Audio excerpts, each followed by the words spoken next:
Howdy, my name is EdwardTarlton, and this is ALEC630, Guidance and Counseling for Rural Youth with Dr. Julie Harlin. And my presentation today is This Isn't the Place for Me, High School Dropout.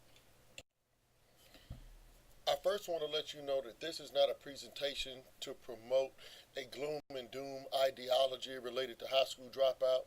In fact, statistics show that between 1990 and 2014, the dropout rate declined from 12 to 7.1%, with nearly the entire decline occurring after 2000. Instead, I want this presentation to be about what we can do to address that 7.1%, to assist in lowering that and eventually eliminating it.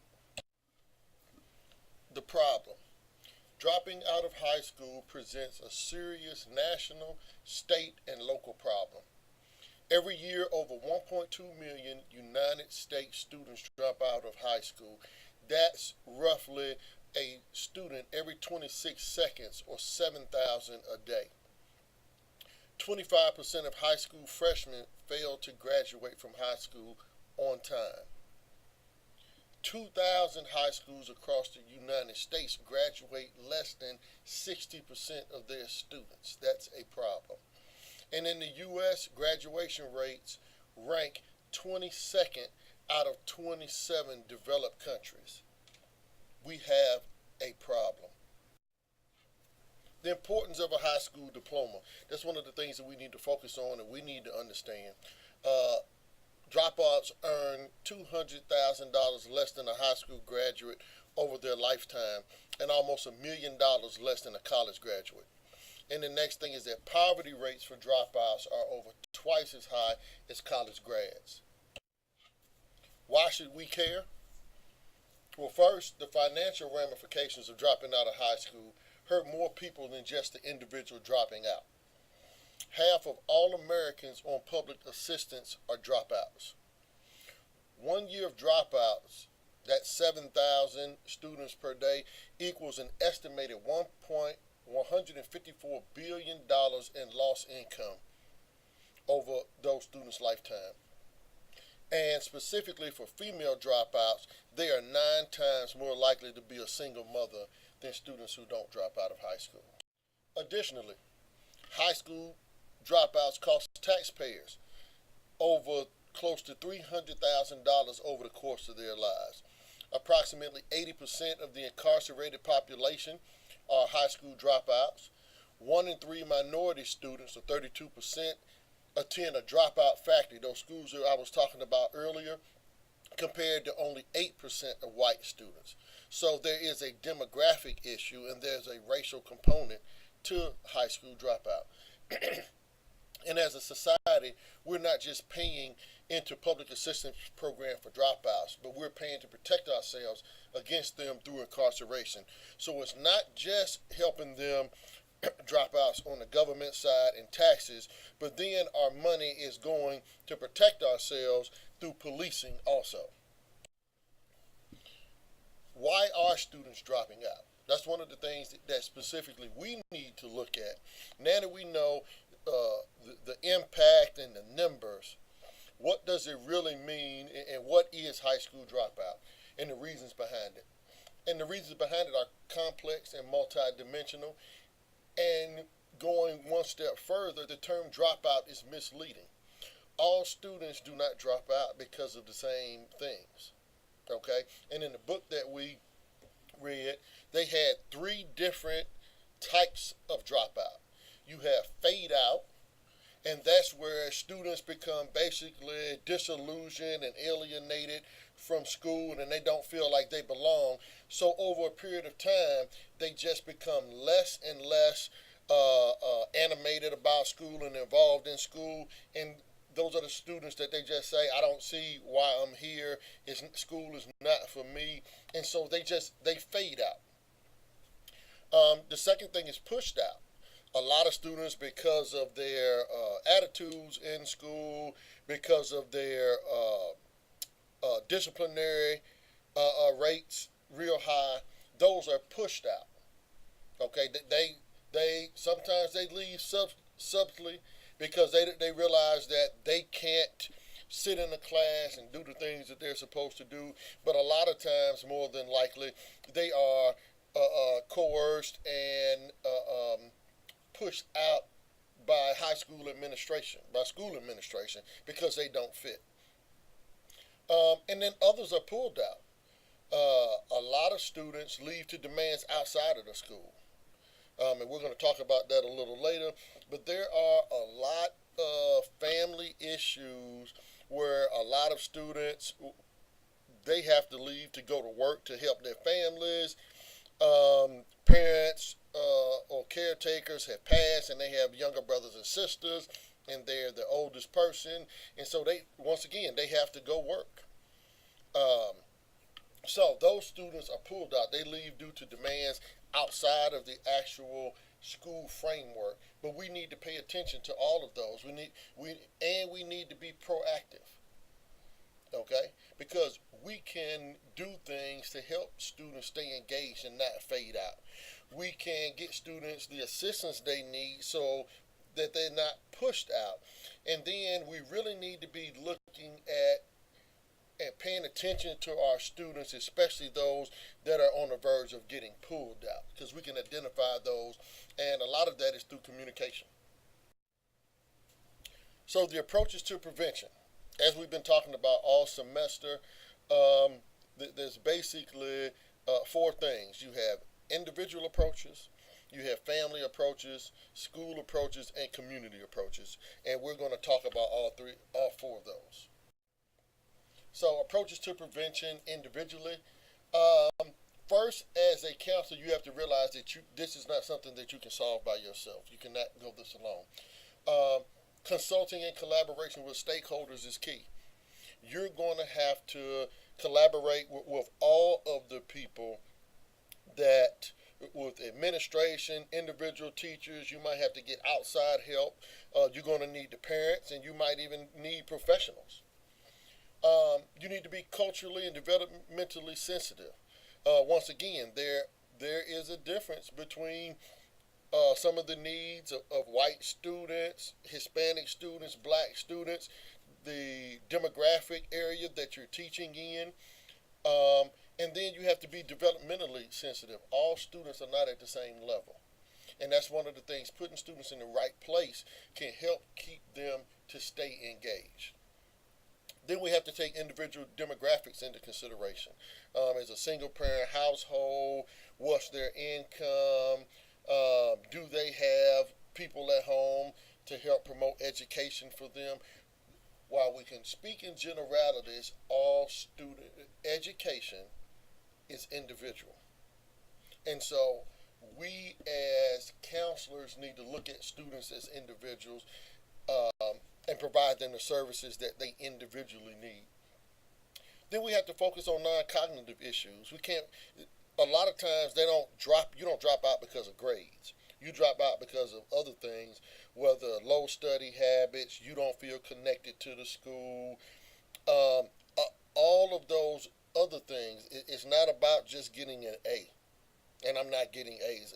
I know a lot of students that get good grades, but still don't feel connected. They don't feel a part of the school, and they don't see the connection of why school should be important. You have to understand the local influencing systematic factors. And once again, I just talked about that, about your local demographics. What type of neighborhood are these kids coming from? Do they see people going to jobs? Or do they live in a high unemployment area? Do they live in a high crime area? Do they live in an area with a lot of drugs? So we need to be cognizant of that. Is it a lot of gang violence that's stopping them from going to school and pulling them out? And then once again, we have to tailor our intervention strategies to individual students. That's one of the major keys, and one of the three is that's going to tie all of these prevention approaches together. Family. Support, support, support. As counselors, we need to support the family, and we need to provide consistency and encouragement. We have to bring them in, and I'm going to show you a little bit later an example of what a school system is doing and how they do it. You have to keep the lines of communication open with the school. You have to let them know what's going on. You have to seek out of school support. I just talked about some of the professionals, and then people in the community that, whether they are paid or nonprofit providing these services, you have to use them. And then you have to tie real world experiences with concepts at home. You have to be relatable. And that's one of the important factors. As a counselor, you need to be relatable to not only the student, but to the parents, and they have to see that you care. And then you have to stress the importance of high school education and related to career opportunities. A lot of times you hear that students, they don't see the connection. Why am I taking algebra? Why do I need to know geography? Why do I need to learn how to type? And they asking all these questions. We as educators and counselors, we need to be able to connect the dots for them and show them the importance and make the bridges. Okay? And then know your rights and advocate for children. We need to know what services are out there, how students should be treated who need assistance, and to get them the treatment and the care and the support that they need. Because a lot of people, they don't know all of the resources that are available, and us as counselors and in the school and working with children on the front line, we need to know and we need to be aware, and we need to write for grants and things of that nature to get additional resources for these kids. School approaches to prevention. We need to bridge the gaps within the school community, and that's one of the things that you've heard before, and I just talked about, is that to bridge the gaps, you can't do it alone. Once again, number two, build relationships with students and families, and it starts early. It doesn't start when you start seeing problems.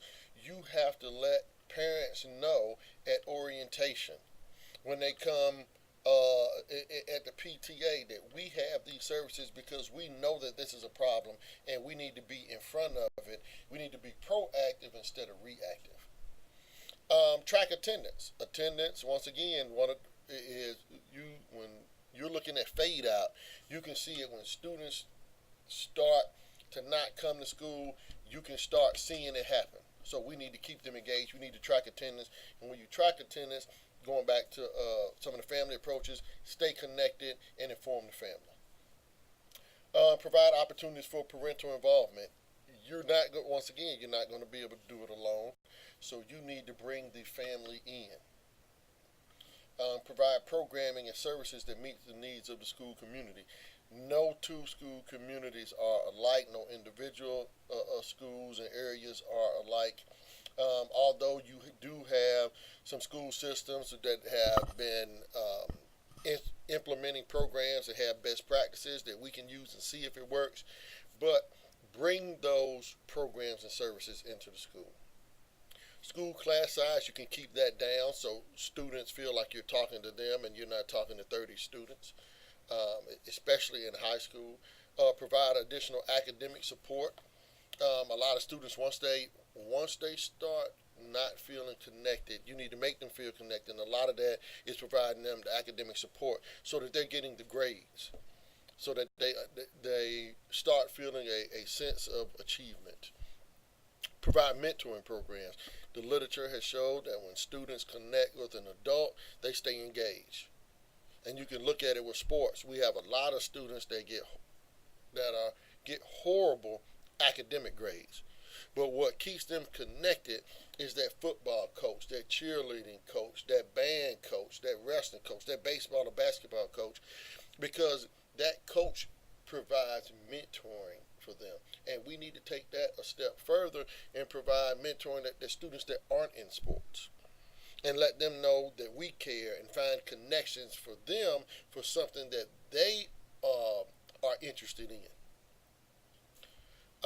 And then lastly, provide an opportunity for a sense of belonging and connectedness. Once again, that goes to having meaningful conversations with students to find out what they care about.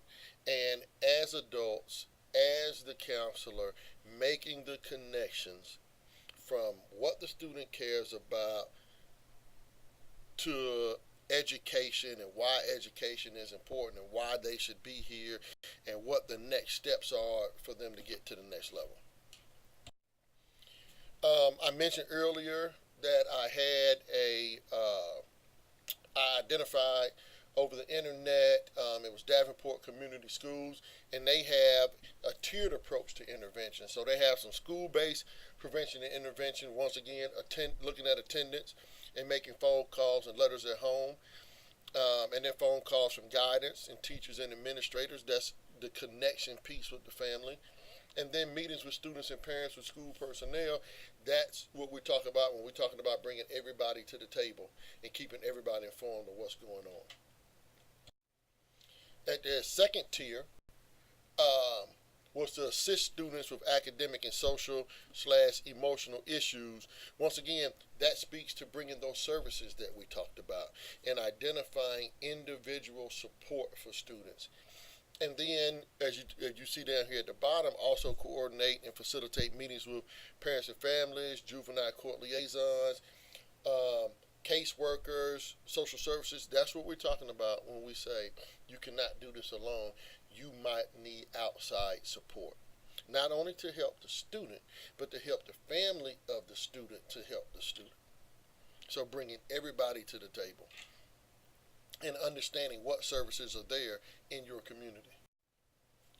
And then tier 3 is when you really go outside, and that's the truancy officer and high school liaison.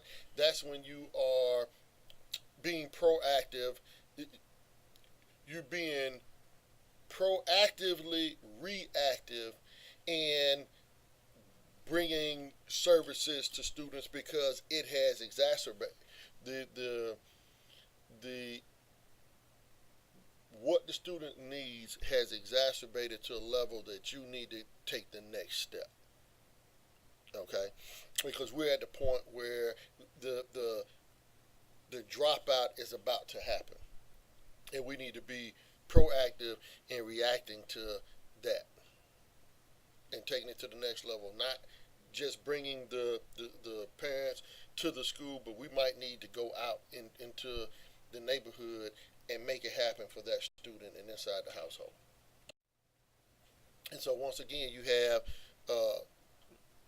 this example is a dropout prevention and intervention continuum services model. Tier 1, school-based prevention and intervention activities. Tier 2, family support liaisons and dropout interventionists. And then Tier 3, truancy officer referral and more dedicated high school liaison support. And lastly, community approaches.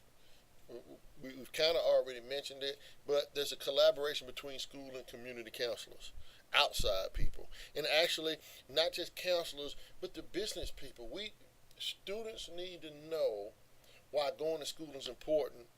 And a lot of it we can address by having our business people to come in and connect on business days, come in speaking in our classes and telling them why learning algebra, why paying attention in school is important, why geography is important, why learning to type is important, why just doing your homework is important. Okay, being responsible. Some of the little things that business owners, when you look at a resume, why participating in activities, why do you want to see that, and why does it mean something with respect to getting a job? Okay, and not just academics, but all of the other, like I said, non-cognitive areas that go into education and staying connected. Work with community businesses. Once again, bring them into the school. Provide opportunities for parental involvement to help connect the dots in the community and other services. And then teaming, collaborating as systematic change agents. Once again, that means putting community programs that involve everyone to assist these students and making education important. With that being said, high school dropout. There are many reasons that factor into high school dropout. All dropouts are not the same. Some students fade out, some of them are pushed out, others are pulled out. But regardless of the what's going on, we need to address it on many different levels. And we need to understand that there are many different levels, and they aren't the same. The impact of dropping out affects more than just the individual. It's a local, state, and national problem, and it affects all of us economically at many levels. Not just the individuals dropping out, but the families, the communities, taxpayers, and everybody. And then interventions must be addressed at the individual, family, school, and community levels. Here are my references. I hope that you learned something from this presentation about dropouts, why it's important, that there are three different categories of dropout, and that there are many different levels that we need to address dropout on the individual, on the family, on the school, and at the community level. And if it's something that we care about and we care about our kids, it's something that we need to address.